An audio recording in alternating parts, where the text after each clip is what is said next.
آج جو میں نے آیہ مبارکہ تلاوت کی ہے سورہ الانعام کی آیت نمبر 125 سے، اور یہ بھی ہماری عملی اور ذاتی زندگی میں بڑی امپورٹنٹ ایک اصول ہے، جس کو میں نے اپنی اس کتاب میں قانون ہدایت و دلالت کے نام سے بیان کیا ہے کہ ایک قانون ہے کہ جس کے مطابق اللہ تعالیٰ انسان کو ہدایت دیتا ہے یا جس کے مطابق گمراہ کرتا ہے، اور یہ قانون انفرادی سطح پر ہے، اجتماعی قومی سطح کا نہیں ہے۔ اس کے لیے قوانین الگ ہیں ہدایت و گمراہی کے، کہ قومیں کیسے گمراہ ہوتی ہیں، کون سی نفسیات ہوتی ہیں جو قوموں کو گمراہ کرتی ہیں، وہ ایک الگ چیز ہے۔ یہ انفرادی سطح پر ہدایت و گمراہی کیا ہے وہ ہے۔ ہمارے ہاں ایک بڑا مسکنسیپشن ہے، خاص طور پہ قرآن مجید کو لے کر اور تقدیر کے تصورات کو لے کر۔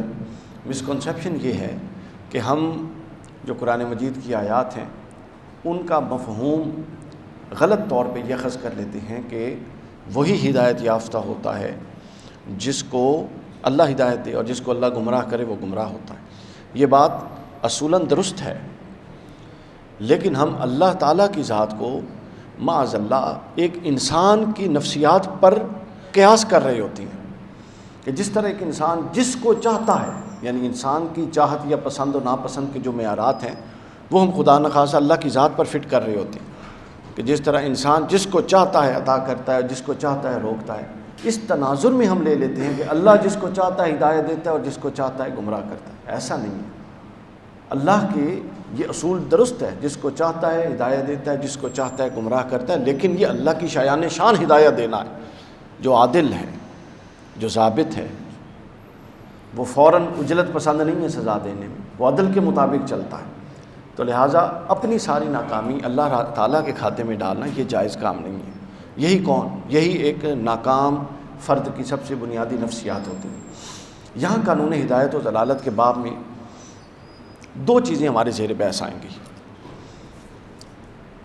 ایک چیز ہے جو ہم سب لوگ اس سے واقف ہیں، جس کو نبوت کہتے ہیں، جو وحی الہی ہے، اللہ کی رہنمائی ہے۔ ہمارے پاس ایک ہمارے تصور میں ہدایت کے باب میں یہ ذرا اہم غور طلب نکتہ ہے، جو طالب علم ہیں، اسٹوڈنٹس ہیں، توجہ فرمائیں۔ ہمارے ہاں یہ سمجھا جاتا ہے کہ ہدایت کا کل تعلق محض وحی کے ساتھ ہے، اور وحی ہی کے ذریعے انسان کو ہدایت میسر آتی ہے، ہدایت نصیب ہوتی ہے۔ اس کے اندر جو ہیومن سائیکالوجی ہے، جو انسانی نیچر ہے، جو انسانی نفسیات ہے، جو انسانی ساخت ہے، باطنی ساخت ہے، ذہنی ساخت ہے، انسانی وجود ہے، اس سب کو نگلیکٹ کر لیا جاتا ہے۔ دیکھیں بھائی، ہدایت آنی کس میں ہے؟ آپ کے اندر آنی ہے، میرے اندر آنی ہے، ہمارے وجود کو ہدایت دینا مقصود ہے نا، ایسا ہے کہ نہیں؟ تو ہدایت ہے وحی الہی کے ذریعے آ رہی ہے، ایک باہر کی چیز، اس کو ہمارے وجود کے اندر راسخ کرنا یہ مقصود الہی ہے، ایسا ہے کہ نہیں؟ اب اگر اس وحی الہی کے آنے میں اور وہ وجود جس کے اندر اس نے ٹھہرنا ہے، اس کے درمیان کوئی مطابقت بھی تو ہونی چاہیے، اس کے اندر بھی تو کوئی ایسا ٹرانسمیٹر ہونا چاہیے نا کہ باہر کی ہدایت کو کیچ اپ کرے، اس کے اندر بھی تو ایک ایسا بلٹ ان سسٹم ہونا چاہیے نا جو باہر کی ہدایت کو فوراً سگنل کیچ اپ کر لے کہ اب ہدایت آ گئی ہے۔ اگر اندر کا سسٹم ہی ڈیڈ ہوگا تو باہر چاہے جتنے مرضی اسٹرانگ سگنل ہو کیا کر سکتے ہیں؟ تو ہمارے ہاں جو ہدایت کا باب ہے اس میں وحی کی حیثیت کو تو ہم سمجھتے ہیں، لیکن ہدایت کی قبولیت میں جو ہیومن سائیکالوجی اور انسانی نفسیات اور انسانی ساخت اور انسانی فطرت اور انسانی ذہنی ساخت اور انسانی قلبی کیفیات کو جس ایک خاص سطح پر رکھنا مطلوب ہے، اس کو یکسر نظر انداز کر دیتی۔ تو لہٰذا دو الگ الگ چیزیں ہیں، ایک ہے وہ ٹرانسمیٹر یا وہ ذرائع جو آپ کے اندر انسٹال کیے گئے ہیں تاکہ آپ خارج کی ہدایت کو قبول کر سکیں، اور ایک ہے وہ ہدایت جو اللہ اپنے نبی کے ذریعے، کتاب کے ذریعے نازل فرماتا ہے۔ اس نقطے کو آپ نے ذہن میں رکھنا ہے۔ مثلا اس کو آپ ایک مثال سے سمجھ لیں، یہ مثال ٹرانسمیٹر والی جو میں نے دی ہے یہ واضح ہے۔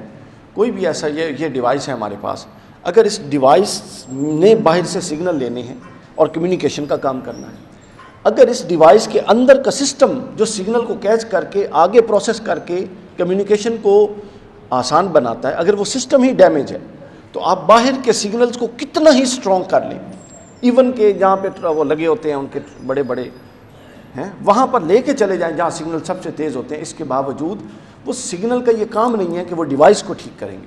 ڈیوائس ٹھیک ہوگا تو سگنل کا کام ہے آگے پروسیس کروا دیں گے, فاسٹ کروا دیں گے. تو ڈیوائس آپ کے پاس ہے, ڈیوائس آپ نے ٹھیک کرنی ہے, اس ڈیوائس میں پھر ہدایت کے سگنل آنے ہیں.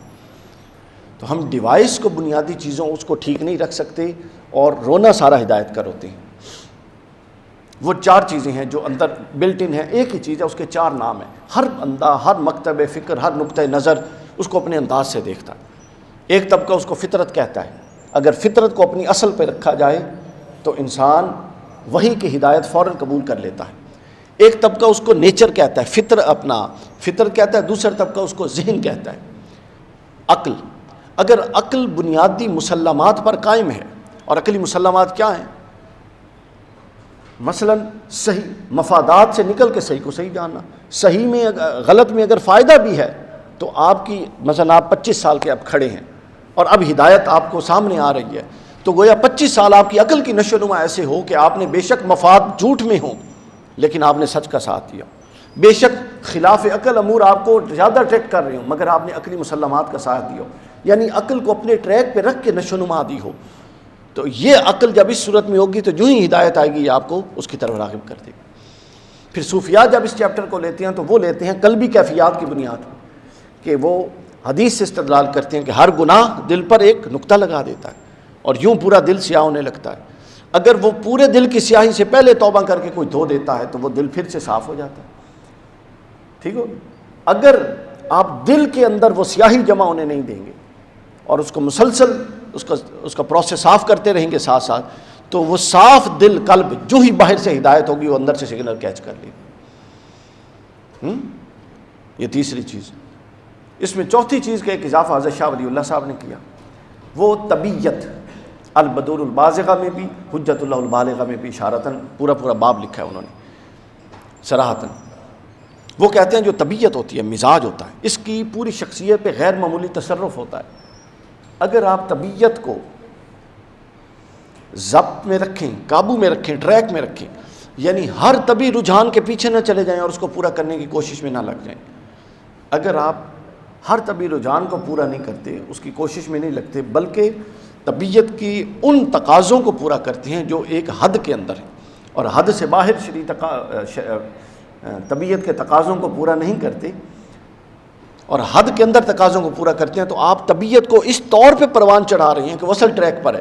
جیسے وہ ہدایت کو پائے گی تو وہ ہدایت کو قبول کر لے گی. اس کے اپوزٹ ایسے ہی پروسیس ہے کہ عقل اگر اپنے عقلی مسلمات پر قائم نہ رکھی جائے تو وہ اپنی اصل کھو دے گی اور بائسڈ ہو جائے گی. اور خود قرآن کہتا ہے کہ جنہوں نے خود ٹیڑھا راستہ اختیار کیا اللہ نے ان کو مزید ٹیڑھا کر دیا. پھر قلب کا معاملہ خود قرآن کہتا ہے جنہوں نے خود فسق اختیار کیا اللہ نے انہیں کو اللہ نے فاسق کر دیا. جنہوں نے خود ظلم اختیار کیا وہی ظالم ہوئے. اگر آپ قلب کو اپنی اصلی کیفیت پہ نہیں رکھیں گے تو وہ والا کام نہیں کرے گا. پھر آپ اپنی عقل کو اس کیفیت میں اصل پہ نہیں رکھیں گے تو وہ کام نہیں کرے گی جو اس کو کرنا ہے. پھر آپ اپنی فطرت کو ٹیڑھے پن کا شکار کر دیں گے, یعنی جو نیچرل امور ہیں ان میں آپ ہمیشہ ظلم کا ساتھ دیں گے, یہ جانتے ہوئے بھی کہ ظلم غلط ہے لیکن ظالم کو یہ اپنا ہے اور اس سے کوئی مفاد وابستہ ہے. تو جب آپ ایسا کرتے رہیں گے تو آپ کی جو نیچر ہے وہ اپنی اصل پہ قائم نہیں رہے گی اور اس کی مطلب ساخت میں خرابی واقع ہو جائے گی. تو جب اس کی بنیادی ساخت میں خرابی واقع ہوگی تو کیا ہوگا, جب ہدایت آئے گی تو اسے قبول ہی نہیں کرے گا. یہی وجہ آپ لوگوں نے کبھی غور کیا کہ وہی تو سب پر نازل ہوئی. ابو بکر صدیق کی, عمر فاروق, علی کی نیچر کیسی تھی, قلب کیسا تھا, ذہن کیسا تھا, اور دوسری طرف ابو جہل و ابو لہب تھے, بالکل وہ انسان تھے, بالکل رشتہ دار تھے, ایک قبیلے کے تھے, خونی رشتہ دار تھے سب کے سب, ایک ماحول میں پڑے تھے, ایک طرح اسی ماحول میں ایک بستی میں رہتے تھے. وہی ایک ہدایت تھی جو آ رہی تھی, نہ آیات مختلف تھی, نہ آیات کو پڑھنے والا مختلف تھا, مگر ایک طبقہ قبول کرتا گیا اور ایک طبقہ مخالف ہو کے دشمنی کرتا گیا. یہ ایک ہیومن سائیکالوجی, ایک پروسیس ہے. اس کو آپ نے کبھی غور طلب کیا وجہ کیا بنی کہ وہی آیت, کوئی دشمنی تو نہیں تھی رسول اللہ کا, تو بطور انسان دشمن بھی مخالف بھی احترام کرتے تھے. تو پھر وجہ کیا تھی؟ وجہ یہ تھی کہ جن لوگوں نے اپنی عقل کو, اپنی فطرت کو, اپنے قلب کو اور اپنے ذہن کو اس کی اصل ٹریک پر پروان چڑھایا ہوا تھا, وہ جیسے ہی ہدایت آئی اس کو قبول کر گئے. اور جن لوگوں نے فطرت کو ہی ختم کر دیا تھا وہ جیسے ہی ان کے پاس ہدایت آئی وہ اس کے مخالف ہو کے کھڑے ہوئے. ان کو وہ ہدایت لگی ہی نہیں, ان سے وہ شعور ہی سلب ہو گیا کہ یہ ہدایت ہے. تو گویا اب دو چیزیں ہیں, ایک ہے نبوت اور ایک ہے جوہر انسانیت جو آپ کے اندر رکھا گیا ہے. تو اگر آپ اس جوہر انسانیت کے محافظ نہیں ہیں تو آپ ذہن میں رکھ لیں کہ یہ خارجی ہدایت بھی آپ کو ہدایت نہیں دے گی. یہ قرآنی تصور ہے. آپ کو اس لیے ہی کہا قرآن ھدی للمتقین، یہ ہدایت ہے متقیوں کے لیے. سوال تو یہ ہے کہ قرآن تو خود متقی بنانے آیا ہے، تو اگر یہ متقیوں کے لیے ہدایت ہے تو کیا غیر متقی کے لیے ہدایت نہیں؟ حالانکہ یہ تو خود غیر متقی اس کو پڑھ کے متقی ہوگا.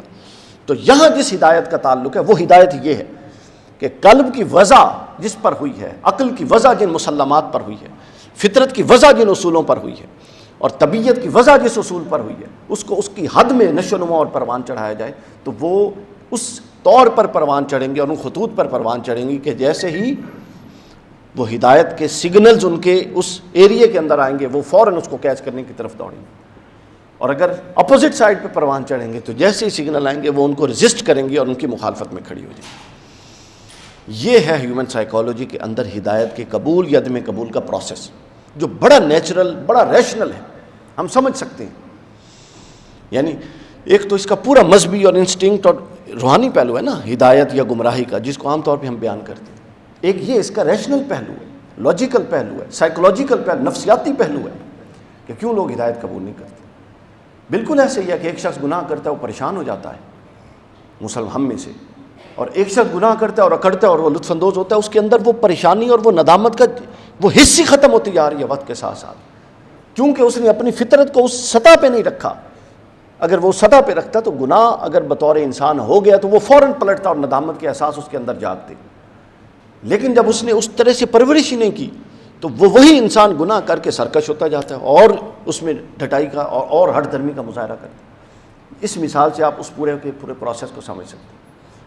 تو یہ تعلق ہے سورہ انعام کی 125 آیت کی روشنی میں. میں نے ایک مقدمہ اور تمہیدی بات عرض کی کہ یہ تعلق ہے ہدایت وحی کی انسان کی نفسیات کے ساتھ جب تک سنکرونائز نہیں ہوگی انسان ہدایت قبول نہیں کرتا. جب تک اس کے قلب کے ساتھ سنکرونائز نہیں ہوگی، جب تک اس کے ذہن کے ساتھ سنکرونائز نہیں ہوگی، جب تک اس کی نیچر کے ساتھ سنکرونائز نہیں ہوگی، تب تک وہ پوری کی پوری ہدایت کو ایبزارو ہی نہیں کر سکتی، وہ اس کے اندر راسخ ہی نہیں ہو سکتی. اب میں وہ سوٹ پہن لوں جو میری سائز سے ہی لمبا ہے تو عجیب سا نہیں لگوں گا، یا وہ پہن لوں جو بہت تنگ ہے مجھے آتے ہی نہیں ہے تو عجیب سا نہیں لگوں گا. تو یہ ہدایت کا معاملہ ہے. تو لہٰذا جب آپ نے صرف نیک نہیں ہونا، نیک ہونے کے ساتھ ساتھ اپنی ان چیزوں قلب کی، ذہن کی، ان کی بھی حفاظت کرنی ہے. یہ حفاظت پہ رہیں گے تو ہدایت کے دروازہ در در کھلتا رہے گا. یہ جوہر انسانیت کی حفاظت ہے جو ہدایت کے لیے ناگزیر ہے. آج ہم نے اس حوالے سے ایک تمہیدی بات عرض کر دی، اصولی نقطہ.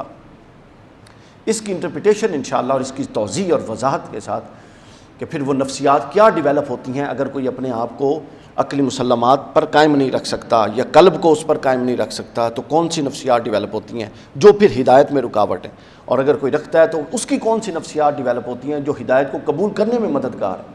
اس کی تفصیل انشاءاللہ قرآن مجید کی انہی آیات کی روشنی میں ہم اگلے جمعۃ المبارک باذن اللہ تعالیٰ عرض کر دیں گے. والسلام علینا الا البلاغ.